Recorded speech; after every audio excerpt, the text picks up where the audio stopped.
Thomas Hartwell had always been a man of few words and fewer choices. The winter of 1892 had been particularly harsh on his small farm outside Cedar Ridge, and the frozen ground beneath his boots told the story of his struggles better than any ledger book ever could. Snow crunched softly as he made his way through the cemetery, his weathered hands gripping the wooden handle of his shovel with the kind of familiarity that comes from years of hard labor. The job had come to him through whispered conversations at Miller's General Store. Dr. Pemberton needed someone reliable, someone who wouldn't ask too many questions, and someone who desperately needed the $3 he was offering. Thomas fit all three requirements perfectly. His corn crop had failed, his livestock had grown thin, and his wife Sarah had been looking at him with the kind of worry that settled deep in a woman's eyes when she watched her husband's pride slowly crumble. The woman lying before him now, wrapped in a simple white shroud, seemed almost peaceful against the stark backdrop of winter. Her face was pale but unmarked, her dark hair spilling across the makeshift pillow someone had placed beneath her head. According to Doc Pemberton, she had been found collapsed in the town square 3 days ago, with no identification and no family to claim her. The doctor had pronounced her dead after she failed to respond to his ministrations, and now she was Thomas's responsibility. Thomas had dug graves before, but something about this one felt different. Perhaps it was the way the morning light filtered through the bare branches above, casting delicate shadows across her still form. Or maybe it was the fact that she looked so young, probably no older than his own daughter would have been if she had lived past her second winter. Whatever the reason, he found himself moving more slowly than usual, taking extra care as he positioned his shovel at the edge of the rectangular plot he had marked in the frozen earth. The ground was unforgiving, each strike of his shovel producing only small chips of ice and dirt. Thomas had started the fire early that morning, building it close enough to the burial site to soften the earth but far enough away to be respectful. The flames crackled quietly in the cold air, sending thin wisps of smoke curling upward into the gray sky. He paused frequently, partly from the physical strain of breaking through the frozen soil, but mostly because something in his chest felt heavy whenever he looked at her. His mind wandered to Sarah, who was probably at home now, mending clothes by the window and wondering when her husband would return.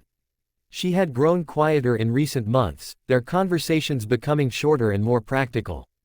They talked about what needed fixing, what crops to plant come spring, and whether they had enough firewood to last through February. They rarely spoke about the dreams they had shared when they were younger, when the farm seemed full of possibility and their future stretched out before them like an endless field of promise.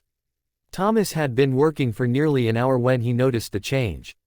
At first, he thought it was just his imagination, a trick of the shifting light or perhaps the way the wind moved through the trees. But as he leaned closer, preparing to move her body into the shallow grave he had managed to dig, he saw it clearly.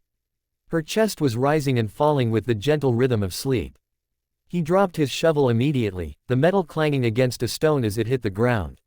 His heart began to race as he knelt beside her, his calloused hands hovering uncertainly over her still form.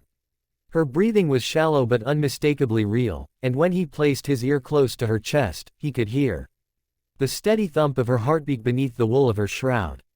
"Miss," he whispered, his voice barely audible above the crackling fire. "Miss, can you hear me?" Her eyelids fluttered slightly, and then, slowly, they opened. Her eyes were a deep brown, the color of rich earth after rain, and they seemed to focus on his face with surprising clarity.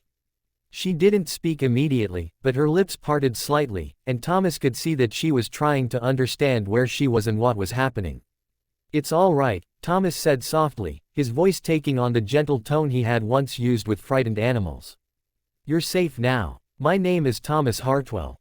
I was asked to." He couldn't finish the sentence, couldn't bring himself to tell her that he had been paid to bury her alive. She struggled to sit up, and Thomas helped her, supporting her weight as she leaned against him. Her body was cold but not lifeless, and he could feel strength returning to her limbs as the minutes passed. She looked around at the cemetery, at the shallow grave, at the shovel lying nearby, and slowly began to piece together what had almost happened. "I remember falling," she said finally, her voice hoarse but clear. "In the town square. There was pain in my chest, and then, darkness." She looked at Thomas with eyes that held no accusation, only gratitude. "You saved me." Thomas shook his head slowly. "I almost didn't." If I had been a few minutes faster with that shovel. He couldn't finish the thought. But you weren't, she said simply. And I'm alive because of that. Her name was Eleanor, and as Thomas helped her to her feet, she told him about the seizure condition she had suffered from since childhood. Sometimes, she explained, her body would shut down so completely that even doctors couldn't detect signs of life. It had happened twice before, once when she was 12 and again at 16, but both times her family had been there to watch over her until she awakened.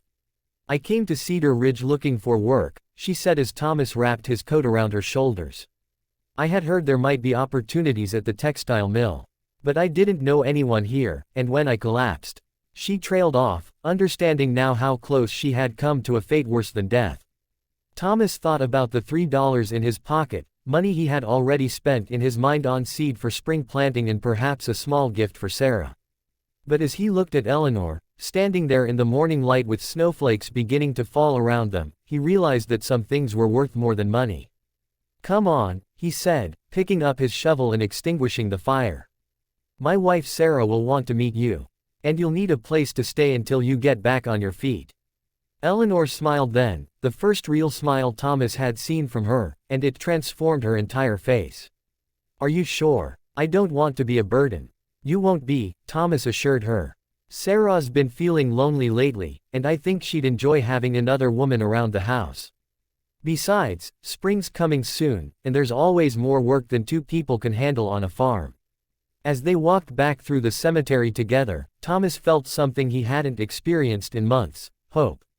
Not just for the upcoming planting season or for the money he would earn from his crops, but for the reminder that sometimes, when you think you're at the end of something, you're actually at the beginning of something else entirely. The snow continued to fall softly around them, covering the abandoned grave site with a blanket of white that would melt away when spring arrived. And Thomas Hartwell, the struggling farmer who had been hired to bury a woman who wasn't dead, walked home with a new understanding of what it meant to be truly alive.